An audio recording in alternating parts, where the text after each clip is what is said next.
আসসালামু আলাইকুম। আজকের ভিডিওতে সবাইকে স্বাগতম। অনেক দিন ধরে ভাবতেছিলাম যে মুরগির মাংস দিয়ে বিরিয়ানি রান্না করব। তার ফলশ্রুতিতে সাহস করে রান্না করতে গেলাম।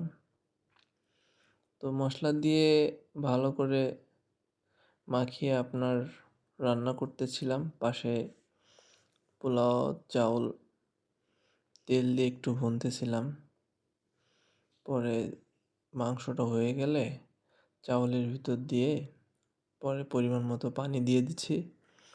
পানি দিয়ে তারপর কিছুক্ষণ জাল দেওয়ার পরে দেখি কি মাশাআল্লাহ একদম এত সুন্দর হবে ভাবতে পারিনি।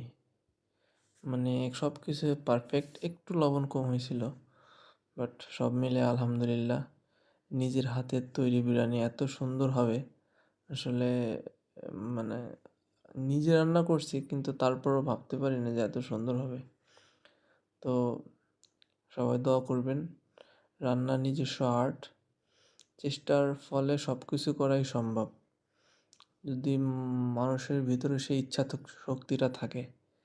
তো একটা স্পেস পেয়েছিলাম যার ফলশ্রুতিতে রান্না করার চেষ্টা, যাক আস্তে আস্তে ইমপ্রুভ হচ্ছে, যেটা আমি বুঝতে পারি। তো নিজেই খেয়ে দেখলাম, মাশাআল্লাহ অনেক ভালো হয়েছে।